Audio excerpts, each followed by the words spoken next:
Welcome to everybody. Today I will be talking about Kubernetes and containers. Well, I heard that this is just an introduction, so I might have been a bit over ambitious with this because I have plenty of material to show you, but I hope that you'll find all of it interesting. So just to go quick, because otherwise Bar will get angry with me, just a brief introduction about myself. My name is Aitor Artola. I have been working with Kubernetes for over 3 years, pretty much, and I'm working in a platform called Lanyotic, which goal is actually to deploy on Kubernetes big data, IoT, and artificial intelligence technologies in just one click and in a matter of minutes.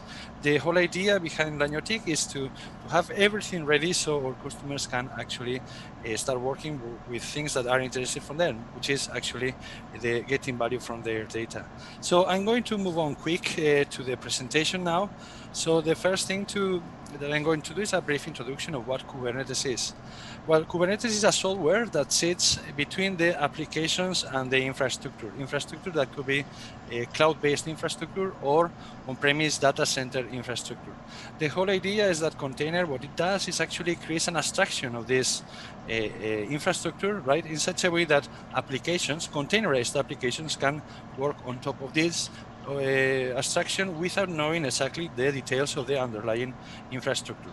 So at the end of the day, what you get is from Kubernetes, what Kubernetes will do is automatically run and manage containerized applications on any cloud or on-premise infrastructure. So that's the summary. And this is what I'm going to expand during my presentation. But there is also something important, something else important to know about Kubernetes, and this is that Kubernetes is a cloud-native project. And what does it mean, really? What is a cloud native? Well, cloud native is an initiative driven by a foundation called Cloud Native Computing Foundation. Just to give you an idea, all the major big software cloud infrastructure companies are involved with this foundation. And what is this initiative trying to do? Well, actually, it's trying to establish the foundations to build and run modern applications that are scalable, loosely coupled, resilient, and observable, right?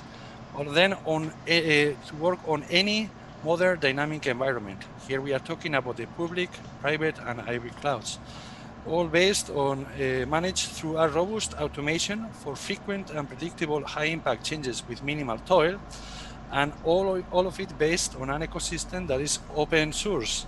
So and it's vendor neutral project, so you don't have any vendor lock-in, okay? So here what we are talking is on a new way of building and running your applications, right? And Kubernetes and the containers are just tools to achieve this.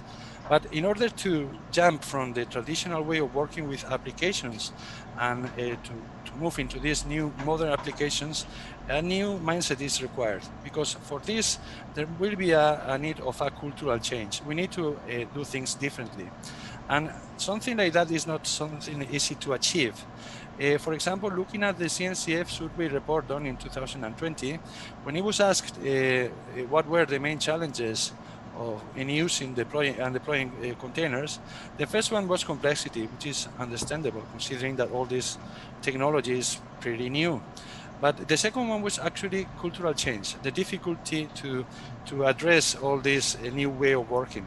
So this is what I'm going to try to clarify today as well. So it will be about Kubernetes, but the reason behind and how to use that will also be, I will try also to explain that during this session, okay? So to get some context on how the presentation will be, I have divided that into three sections, okay? The first one will be related to Docker and containers. I have been told that you have already attending a presentation regarding Docker, so I'm not going to extend too much on this, but I will actually emphasize on the benefits you can get from containers. The second one will be obviously Kubernetes, which is the main topic of my talk, right? And I will finish talking about cloud native, because I think understanding Kubernetes without the context of cloud native could be a bit misleading, okay? So let's start with Docker and containers. And here, what I'm going to do is I'm going to talk to you a little bit about the differences between the virtual machines and containers. Then I will give a brief overview of what Docker is. And then I will talk about the benefits you can get when you use or deploy your applications with containers. Okay, so let's move on quick. Virtual machines versus containers. So a bit of history here. In the old times, if you had an application, you would deploy that in just one machine, a big machine, right? A mainframe. But in the 70s, a technology called virtualization became quite popular. And here was the idea. What you would have is a machine, which I will call it a host machine, where you would have your hardware and your operating system, a normal machine, right? And in that machine, you would have running a software called the hypervisor. So the idea is that this hypervisor would virtualize the host hardware in such a way that it would create software-defined virtual machines, and each virtual machine, or all the virtual machines would be sharing, thanks to the hardware virtualization, the infrastructure of that physical machine. Okay, so with this you actually could get quite a lot of benefits. The first one is that if you had an application running in one virtual machine and another one in a different virtual machine, so you wouldn't have any interference between them, so you would get better stability. And the other one was actually that you could, if you need it, if you need to spin up a new machine, right? You would just ask the hypervisor to do so, and it would do that in a matter of minutes. So it was much more flexible. So considering these benefits, right, the virtual machines became quite normal after the 70s, right? And it continued this way even during the introduction of the cloud computing in 2006 with AWS. At the end of the day, the cloud, what is offering is different kind of services, and one of them then is the infrastructure as a service, right? But what they do is really they offer you infrastructure, virtual machines that you can actually get on demand with a pay-per-use model. Okay, so everything was going in these directions. Virtual machines were popular, but something happened in 2013, right? And a company called .cloud presented a tool called Docker that was able to manage containerized applications, right? The containerized application concept wasn't something new. So Docker didn't add any revolutionary technology, right? But what Docker did is facilitated the use of containerized applications, and everybody could see there the huge potential that was behind there. Yeah. So its popularity became, well, the containers became so popular that the same company, .cloud, actually changed its name to the product name, right? So it started calling itself Docker. And in just 1 year after, Google released and open sourced another project related to containers. It was a container orchestrator called Kubernetes, okay? That is the main topic of my talk today. We will talk about Kubernetes later. Let's focus now on how the containers work. So the idea here is that you have a similar machine as the one used for virtual machines. But instead of having a hypervisor, what you will have is a container engine. This container engine will virtualize not just the host hardware, but also the host operating system. Thanks to that, then you would have for each application a container, yeah, and all these containers will be sharing a host operating system and hardware resources. So note here a big difference between a container and a virtual machine, and is the guest operating system. So each virtual machine has its own operating system, while the containers don't have the operating system because they actually share the one provided by the host machine, right? And this one provides actually quite a lot of advantages. And here they go. The first one is that the boot up time for the containers is much faster than for the virtual machines. The other one, for the same reason, for not having the operating system, is that they have a much smaller footprint. Yeah, so they are lighter than the virtual machines. Their consumption or overhead of memory and CPU is much lower. And what is more important, there is an extra property that I will explain later in more detail, that is portability. So portability, containers allowed is to execute a containerized application in different environments with the certainty that they actually would work, something that is not that obvious with virtual machines. Okay, so note all these benefits of the containers, and especially the part of portability. Now, if I move on, I will now talk about Docker itself. As I said, it seems that you have already had a presentation about this, so I'm not going to extend much. But in Docker, what Docker is actually is a tool set. You have different tools, right? You have the Docker CLI, a command line tool. You have the Docker host, and then you can have a Docker registry. So the idea is the following. If you want to deal with containers, what you would do is you would define a regular file called Docker file, where you will set the instructions that you will pass to Docker to create containers. So as you see in this example, you have a Docker file with several instructions, 4 in particular, right? And in each of the instructions, you say what kind of software should be added to a container. When you do that, what Docker will do is actually will create one layer with the software defined in one of the instructions, and then for each instruction we'll go creating a new layer. So it's a layered kind of structure that you will build with Docker. Okay, the first layer is called the base layer, right? And the last one, it would be defining the entry point, which is the executable that will be executed once you start running the container. Okay, so once you have this defined, then you will go through, you will use the Docker CLI, and through this you will request all the actions you want to do. The first one would be to create a container image. The Docker CLI won't do that work. Actually, we'll pass this request to the Docker daemon that is located within the Docker host. This Docker daemon is going to take all these instructions that you have in your Docker file and will create an image that will be stored locally. Then you can ask also to push or pull that image. In that case, that instruction again will go to the Docker daemon, and what the Docker daemon will do is actually push that to the Docker registry where the container image will be stored, or it will pull that image from the Docker registry to have it locally stored. Okay, and finally, the one that probably is the most interesting one, you can have also a command here to actually run the container.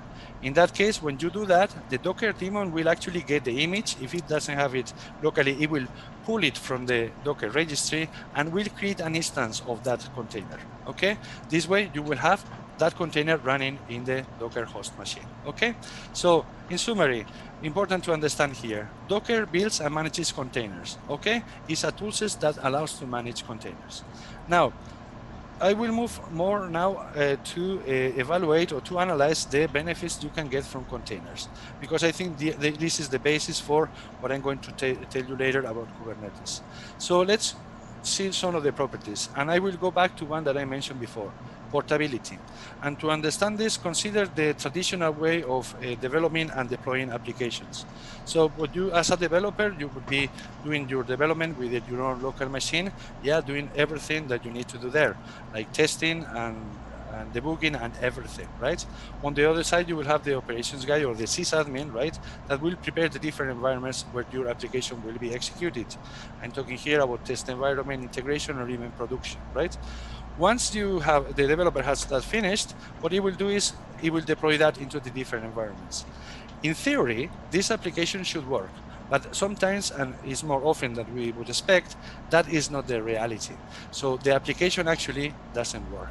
So here is where it starts the conflict between the ops guy and the developer, because the developer will say that the application works on my machine, right? That would be his answer. So what happens here? Well, basically, because the application is working on top of a operating system and libraries on the local machine of the developer, right? When it is, let's say, deployed into another environment, it means that that application will be running in a different, or might be running in a different operating system and set of libraries. And that is what can generate this conflict and this failure, okay? So the interesting thing is that with the containers, that is not happening anymore. In a container scenario, what you would have is the developer developing its software or its application in the local machine, of course, but on top of a container engine, okay?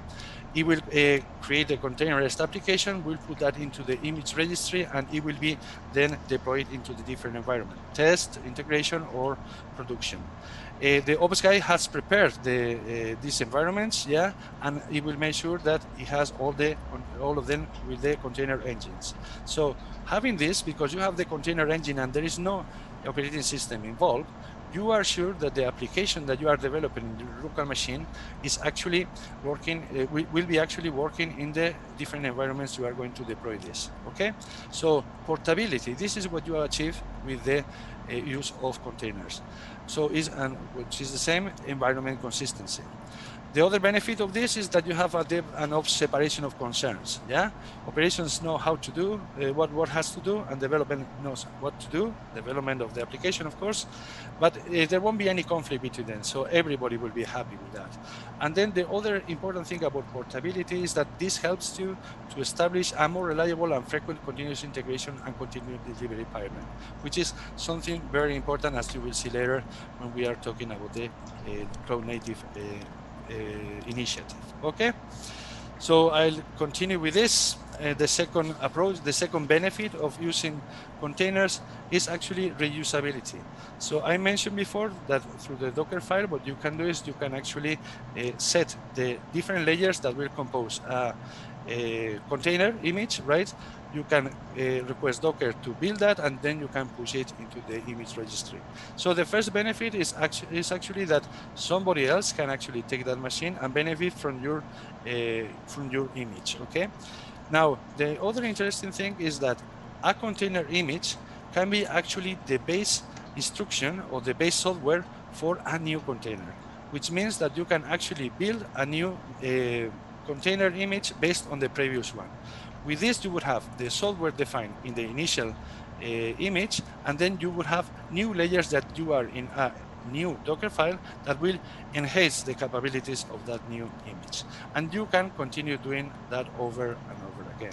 So the big thing with this is that you don't have to do the same thing over and over again. You can reuse quite a lot of software and quite a lot of definitions that you already have done before, right? And this is not something that is strict to your company or your university or your environment. You can actually benefit from the images that have been created by other people. So there are plenty of public registries out there, image registries out there, and just one, I will mention just one, which is Docker Hub, which is the most popular one. And these are some metrics that I got from them. It was like 3 weeks ago, pretty much. And what they are saying is that they had 13 billion image pulls per month from nearly 8 million repos by more than 13 million developers. So there is a lot of image sharing. There is a lot of reusability that is happening here. And with this, what you would get actually, you will increase your productivity, because as I said, you don't have to repeat things over and over again. Now, a small warning here, be careful with the third-party images that you use. If that image has some kind of malicious software there, what you will be doing when creating new images on top of that one, or based on that one, you will be actually spreading the malware. So you have to be always careful and check where this third-party image is coming from and make sure that it's secure, okay? So then I will move to the last big property of the containers, which is the following. Microservices. So let's go back to the traditional way of building applications. In here, what you would have usually is a framework, Java-based or .NET-based framework, and you will be building your applications based on that framework. The framework gives you a lot of facilities to build a fantastic application, and then that's the one that you will be deploying. This application is actually a monolithic application. It's one unit, okay? But now let's take this other approach. Imagine that we can split that monolithic application into different units based on the different functional areas you might have within that monolithic applications. Now you can actually do that, because you can actually create a container for each functional application, because they have the containers have a fast boot up and a small footprint. You can have a container for each for let's say for each functional unit, and manage that independently, even though it belongs to a bigger application. Okay, so this unit is actually called microservice, and through microservices you get quite a lot of benefits. And let's see whether I can name some of them here. Okay, the first one will be observability. So think about this: you have a monolithic application, you know what it's doing, but you are not. It's not easy to find out what's happening internally, right?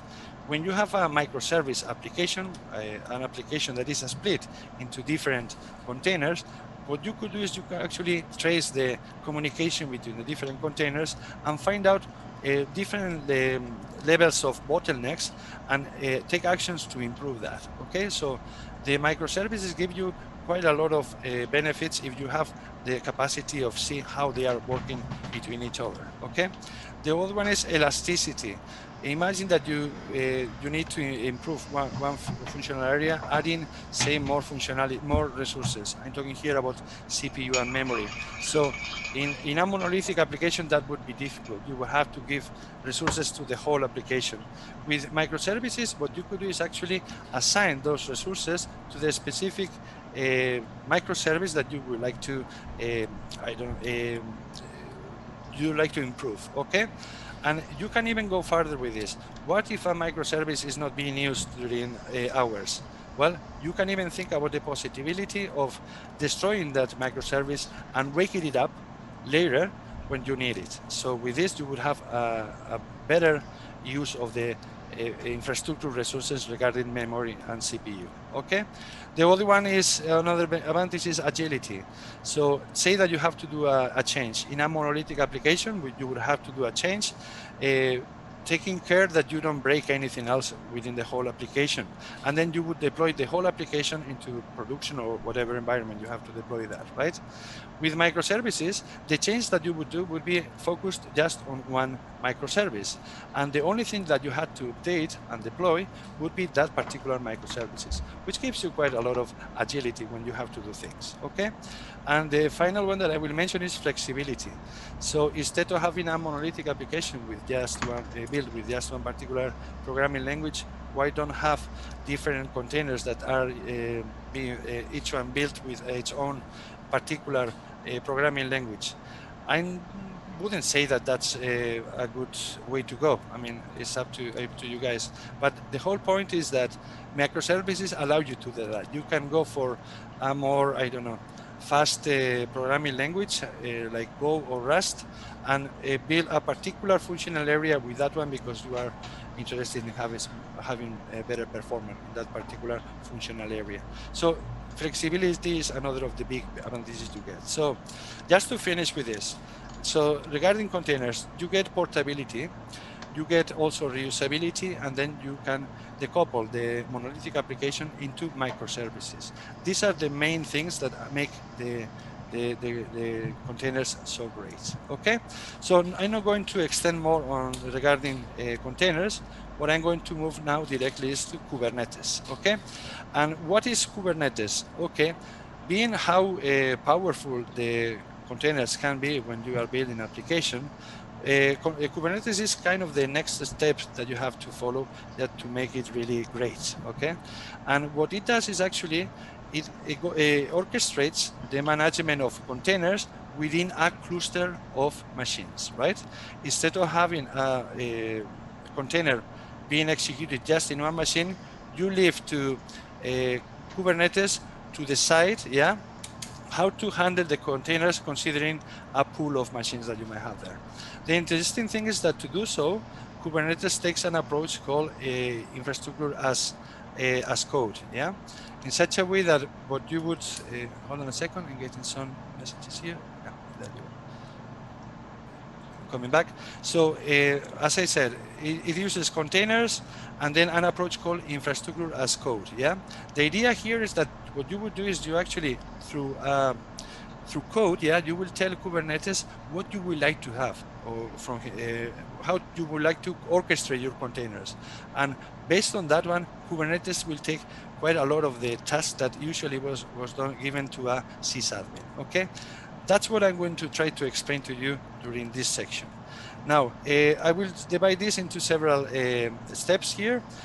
First, I will be talking to you about the standardization work that is ongoing, which I think is quite important. The second one will be about the Kubernetes internals. Then I will show you how you can actually run or set up a Kubernetes cluster in your own machine. Then I will talk about the Kubernetes features. I will move to the Kubernetes architecture, and then I will talk a little bit about the challenges and opportunities that you can get if you use Kubernetes. Okay, so sorry if I'm going fast, but Bart told me that I have limited amount of time, so I'll continue. Remember that I mentioned that Docker was presented in 2013 and Kubernetes in 2014. So in 2015, a very, very strong standardization work started to happen. And it was actually in two areas. One was related to the actual containers.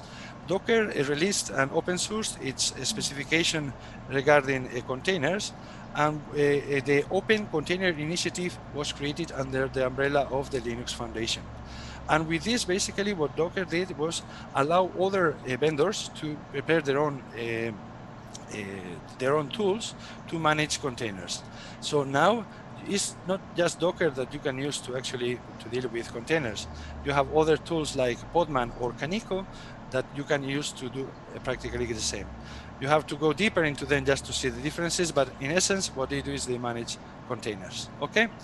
And then what I just said before, container orchestrators.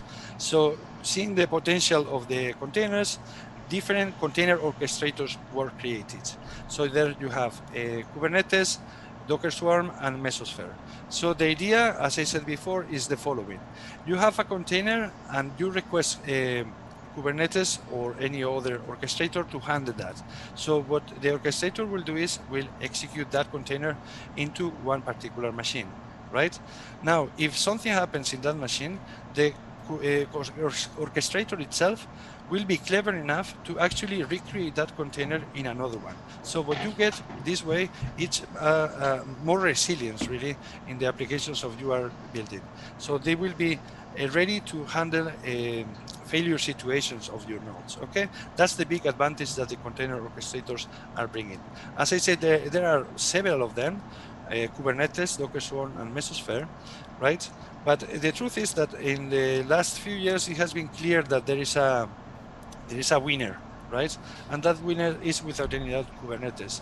Kubernetes has become the de facto standard, really, when you talk about container orchestration. In any way, the way Kubernetes is built is based on standards that are driven by the Cloud Native Computing Foundation that I mentioned initially in the first slide of my presentation. Okay, so from now on, I will be focusing on Kubernetes, but know that there are other alternatives that you can use as well, even though I would recommend to continue with Kubernetes. Okay. So I'm not saying, I hope that I'm doing well with the time. So let's now look at the internals of Kubernetes, okay? So in order to set up a Kubernetes environment, first what you will need is infrastructure. You will need machines, right? For that you can actually access your preferred cloud provider and then maybe allocate some machines there, right? You would also need an image registry, but you will have stored your application containers. So in order to set up Kubernetes on top of that infrastructure, you have several tools. You have what are called installers like kops or kubespray or kubeadm that basically do that. They set up the Kubernetes in your infrastructure. You have another set of tools called distributions, right? Like OpenShift or Rancher, which do the same. They set up a Kubernetes, but they add extra functionality to be able to manage that Kubernetes once it is installed. It is set up, okay? And finally, you have the option also to get a Kubernetes as a service from many cloud providers. With this one, you don't actually do the setup. You request the provider to do that for you. So you save quite a lot of time. But at the same time, well, you have to pay for the service too, okay? So whatever your choice, at the end of the day, what you will have is something like this. Several components that will be installed in the machines that you have available for Kubernetes, okay? These components will be actually divided into two planes, the worker plane and the control plane. So let's focus first in the worker plane. So the idea here is that each of the nodes belonging to the worker plane will be a worker, okay? And each worker will contain two components, the kube proxy and the kubelet. The kube proxy will be responsible of the communication between the workers, while the kubelet will be responsible of fetching container images and executing them within the worker, okay? On the other side, we have the control plane, where you have different components, right? The central one will be the API server, the one that is responsible of the communication between the different components, okay?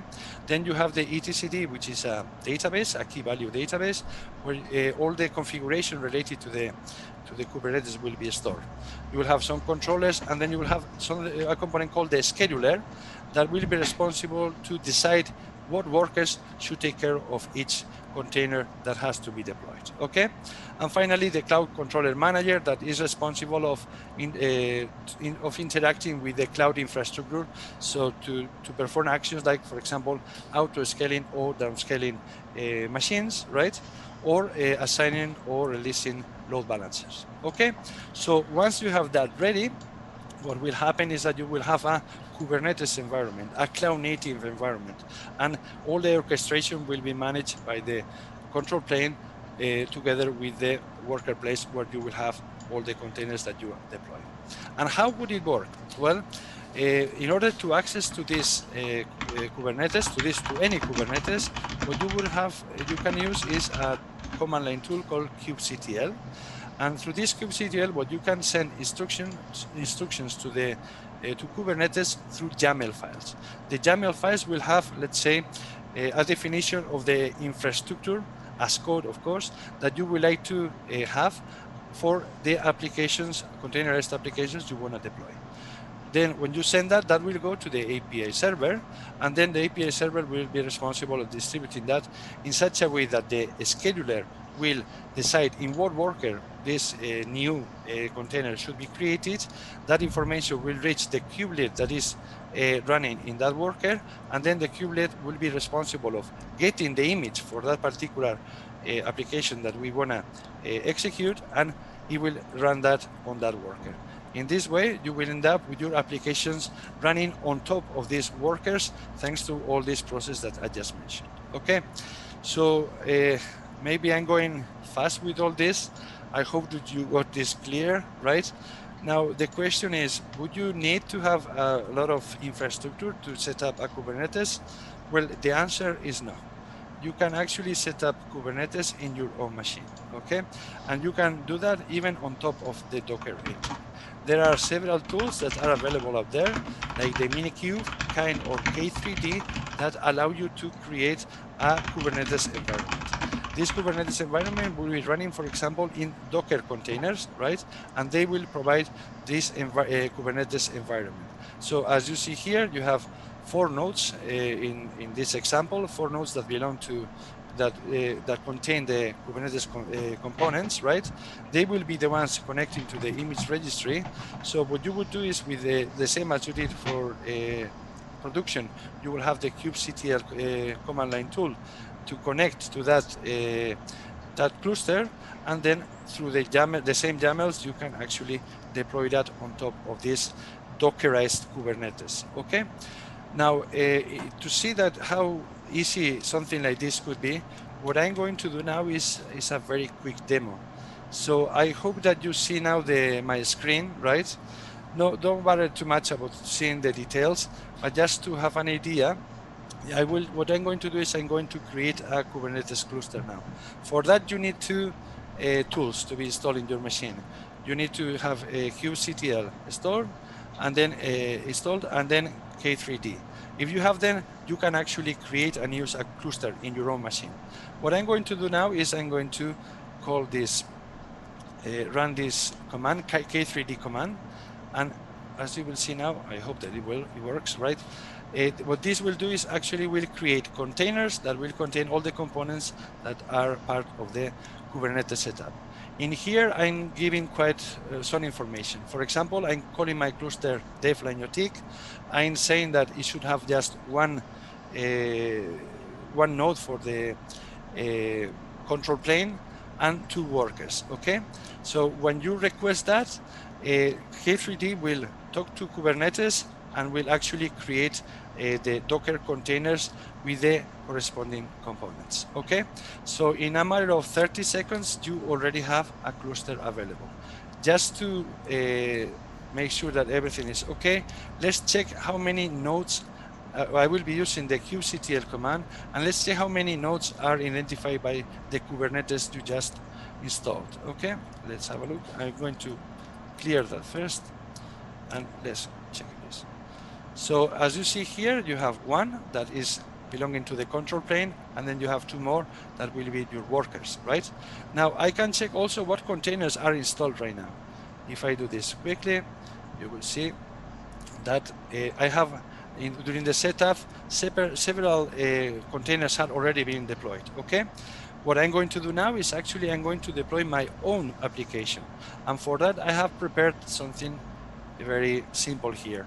This is, as you see, a YAML file, right, where I specify a deployment. Okay, and I will say I will request to generate 2 replicas of one container called hello world, right? And here I will establish a reference to the container image of that container image that will be used for that, okay? This container image is located in a registry that is actually provided by Kubernetes. So if I have this ready, now the only thing I have to do is I have to call this kubectl apply deployment YAML, right? And this one will actually, if everything goes right, will actually create the container. And let's prove this. If I call again this one, you see how the containers are being created, okay?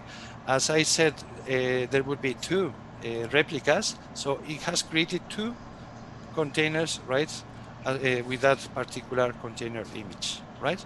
So if we check again, you'll see that after less than 25 seconds, you have them already running. With this, you can actually build your own applications, containerize them with Docker, and then you can upload them using this a similar YAML file. Once you have finished, well, you can destroy the whole cluster with just this command over here. Okay, let's do that. And there you go. So believe me, the cluster is already gone now. So there is no cluster anymore. So as you have seen, very quickly, I have been able to create a cluster of 1 node in the control plane, 2 in the worker plane. I have been able to deploy an application, the Hello World applications, with 2 instances, and I have been able to destroy the cluster. So if you do even more automation, you can even do things much faster, really, and deploy quite complex applications on your own machine. Okay, so now that we have seen this, let's go into details of what is Kubernetes offering. So the first one I would mention is this idea of infrastructure as code. Yeah, here I have been using Docker as my underlying, let's say, infrastructure. But if you go to production, you will be using something completely different. But the usage of Kubernetes is going to be exactly the same, because in Kubernetes you define the orchestration of your containers and your infrastructure through a infrastructure as code mode. Okay, now thanks to this, you can improve a lot your deployment process, and you can simplify and automatize quite a lot of things, right? Regarding the actual features, so I would mention the self-healing capacity of Kubernetes.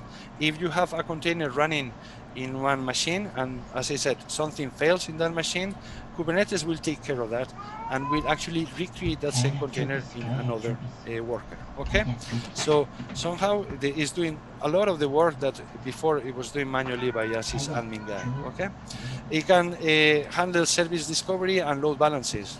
I just showed you before how I created 2 instances. Okay, so if I have to interact with those 2 instances, Kubernetes will manage the load balancing between them, so managing the traffic that gets into them. Okay, manages resources. You can have pod auto-scaling depending on the load of the container. You have CPU and memory allocation for each of them.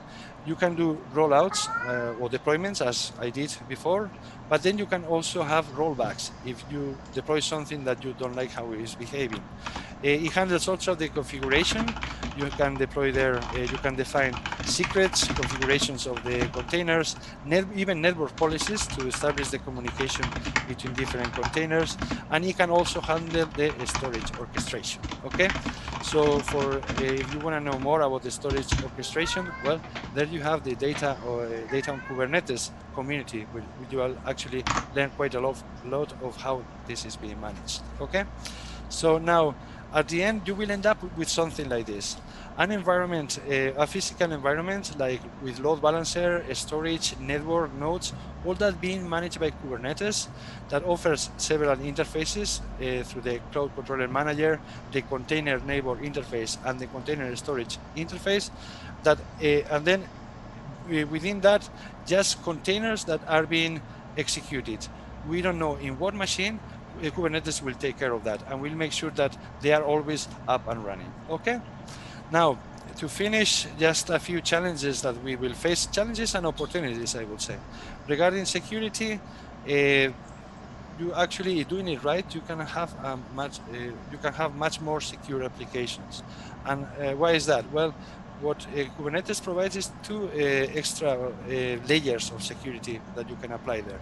You can have security at cluster level with the application of network policies, and security at container level, where you can establish the user privileges and these kind of things, just to make sure that if there is any kind of intrusion, the effect of that intrusion could be less damaging. Okay, obviously it gives you more options or more opportunities, but at the same time you have to do it right. So cybersecurity will stay always something to be taken into account very carefully, even within Kubernetes. The other one that I mentioned is, before I mentioned about this, is observability. So now that we are thinking about having lots of microservices, right, that will be running in different machines, communicating between each other, it's critical to establish the proper logging, monitoring and tracing and visualization for each of these containers. If you have that, you will have a good understanding, a good observability of your application, and you can do a lot of improvements just to get the best of your application. The storage, well, Kubernetes provides dynamic storage. Because it's being Kubernetes so dynamic, right? The traditional NAS SAN systems, well, they don't fit that well in Kubernetes. So there is a lot of work going on on this regard with concepts like software-defined storage. Okay, again, if you want to know more about this, I recommend joining the Data on Kubernetes community, where you will actually get a lot of information of what's going on right now. And the final point that I will make here is related to auto-scaling. So Kubernetes allows creating replicas of the same container, allows managing memory and CPU, etc. So, but if you want to really get benefit from a cost perspective, you have to make sure that the cloud where on top of which Kubernetes is running has the same capabilities, because at the end of the day, you will be paying for the infrastructure you use. So Kubernetes could be very optimal, right? But if that optimization doesn't end up in a less usage of infrastructure from the cloud perspective, right? Cloud provider perspective, well, you won't make much savings on this. And I have to say, in the cloud, it is very easy to spend a lot of money. It's very easy to create new machines, but it's actually quite easy to forget to switch them off. If you don't switch them off, even if you don't use them, you will be actually paying for that. So you have to be careful when you deal with auto-scaling. Okay. Now, with this, I'll finish with a section of Kubernetes. I hope that I'm doing well. Now I'm going to finish now just talking about the cloud native, which is, I think, is something that is important to understand when we are dealing with Kubernetes. So Kubernetes and containers, they are technology, but in the cloud native is more an approach of how to deal with these technologies, okay? And so far, we have been talking about these two technologies, containers and Kubernetes, but in the cloud native approach, right, there are 4 pillars, right? 2 of them we already mentioned, containers and microservices managed, for example, with Kubernetes. But there are 2 more, continuous delivery and DevOps, right? And why is this important? Kubernetes and containers provide a lot of potential to build great applications, but at the same time, it generates quite a lot of a complex environment, okay? If you don't deal with that complexity, you might end up in a situation where you cannot handle your system, okay? I'll explain that later. So in this section, I will talk about the difference between the concept of cloud and cloud native. Then I will talk to you about the cultural change that is required. I will mention automation, which is a very important point when we talk about this cultural change. And finally, I will finish talking about the tooling ecosystem you have available in this kind of cloud native environment. So regarding cloud native versus cloud. So everybody is talking about migrating to the cloud, right? But the question would be, to what cloud, really? So in order to answer this, we need to see the difference between the traditional or more common cloud and the concept of this cloud native. The cloud offers infrastructure as a service. It offers platforms as a service. But the point to have clear here is that all the services are actually proprietary, okay? So if you do a lot of use of those services, you might end up in a vendor lock-in situation, which doesn't need to be bad, but if sometimes you decide that you would like to move to another cloud, yeah, you have to be very careful with this vendor lock-in situation that you might end up. Because if you want to move to another cloud, you might have to do a lot of re-engineering of everything you have developed so far in this original cloud, okay? So something like that wouldn't happen in the cloud native, because the Kubernetes that you may have in say, Azure, yeah, would be the same Kubernetes that you will have in Amazon, for example, or in Google, or in any other provider like DigitalOcean or whatever, right? So whatever you do for Kubernetes, you know that it's actually portable, right? So in here is not so much about whether you have to migrate to the traditional cloud, let's say, or the cloud native. I would say that the logical way would be to build on top of the Kubernetes environment in a cloud native environment, but then note that the cloud native Kubernetes requires underlying infrastructure. For that, the cloud is the perfect match, because the cloud offers services like infrastructure as a service and this kind of payment models like pay-per-use, right? So combining both is when you can get the best of it. And actually, the cloud native approach is trying to actually find this big match between them, okay? Now, regarding the cultural change that I mentioned, as I said, you have a lot of potential. Microservices, you can, thanks to Kubernetes, you can work that in a multi-cloud environment, every environments. You can even have that on premise, right? And all that is achieved with containers and this model of infrastructure as code, right? But as I said, all this actually generates lots of complexity. Unless you know how to handle this complexity, you will be in trouble if you get into these containers and Kubernetes.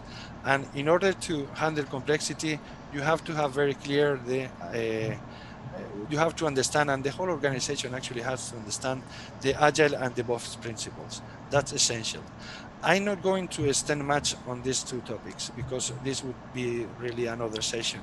But note that when you get into Kubernetes, cloud native, and all these kind of things, right, you will find out lots of terms that are related to these Agile and DevOps principles. You will hear a lot about continuous integrations, continuous delivery pipelines with integration, delivery, and deployment of your application.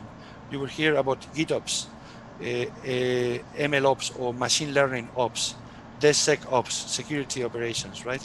So all these are related to these two principles, Agile and DevOps principles.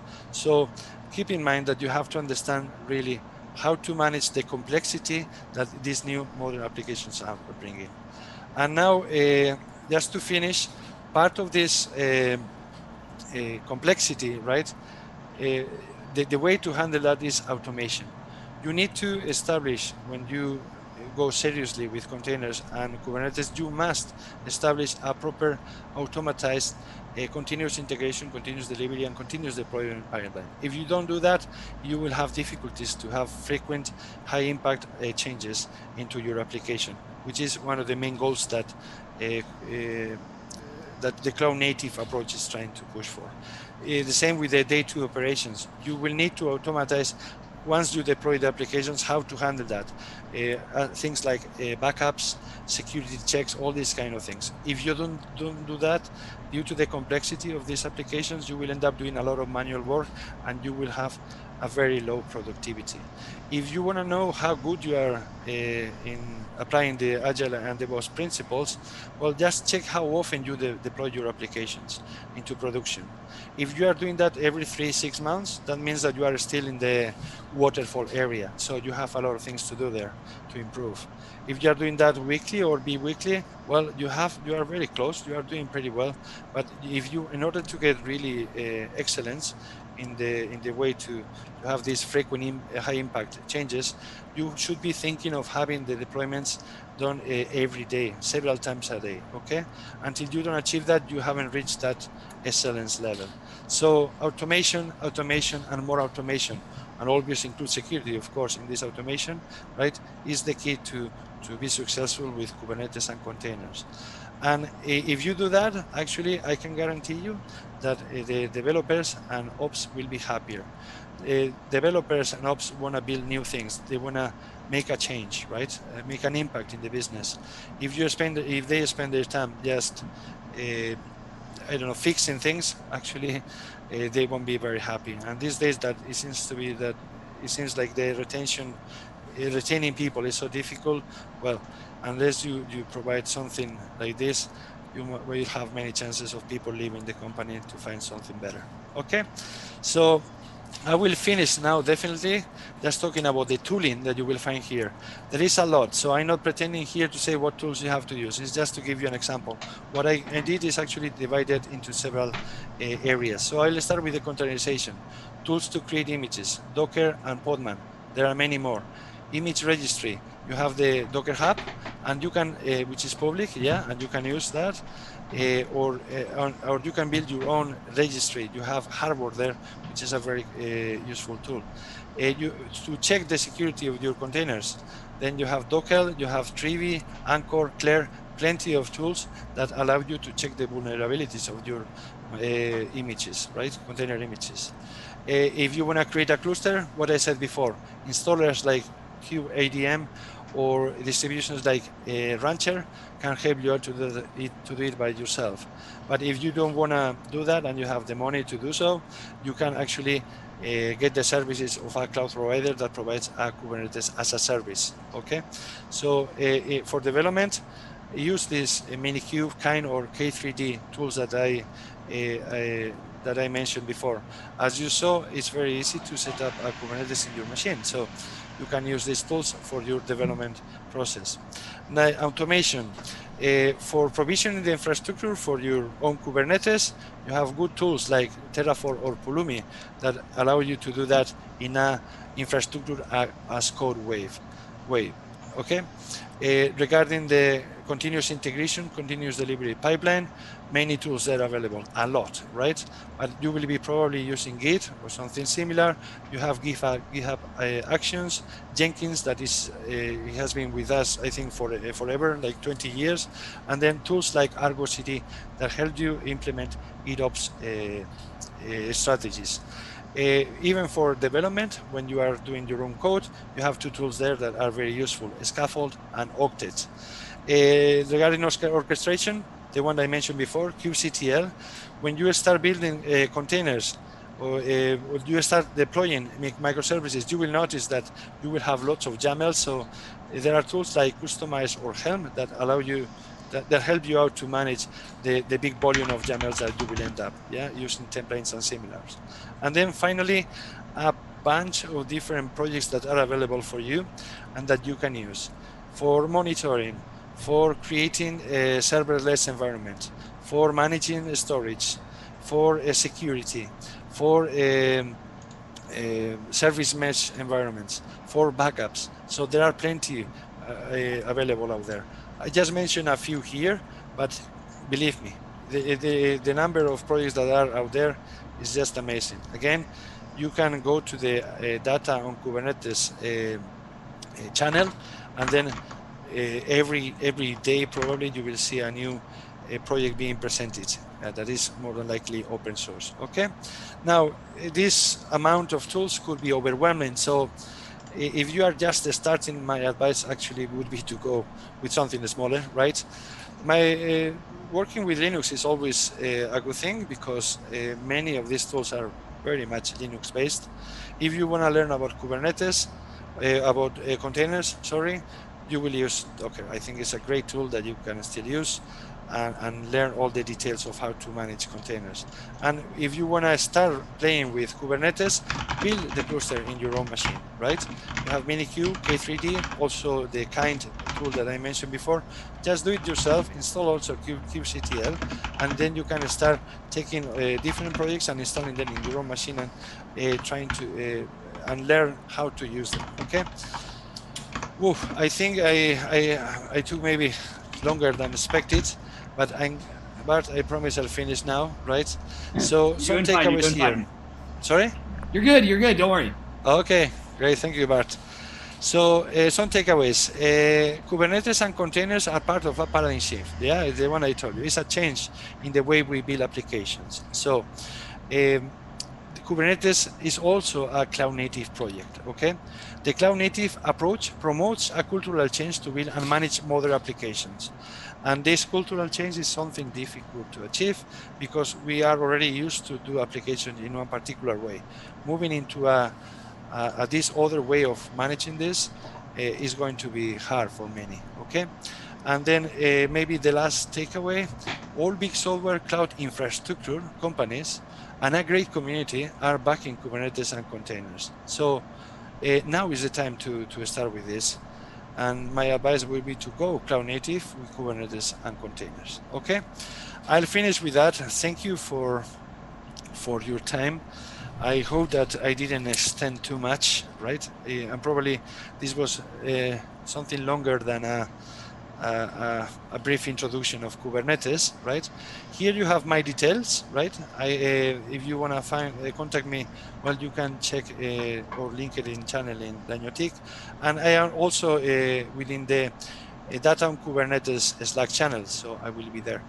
So hope you enjoyed the presentation.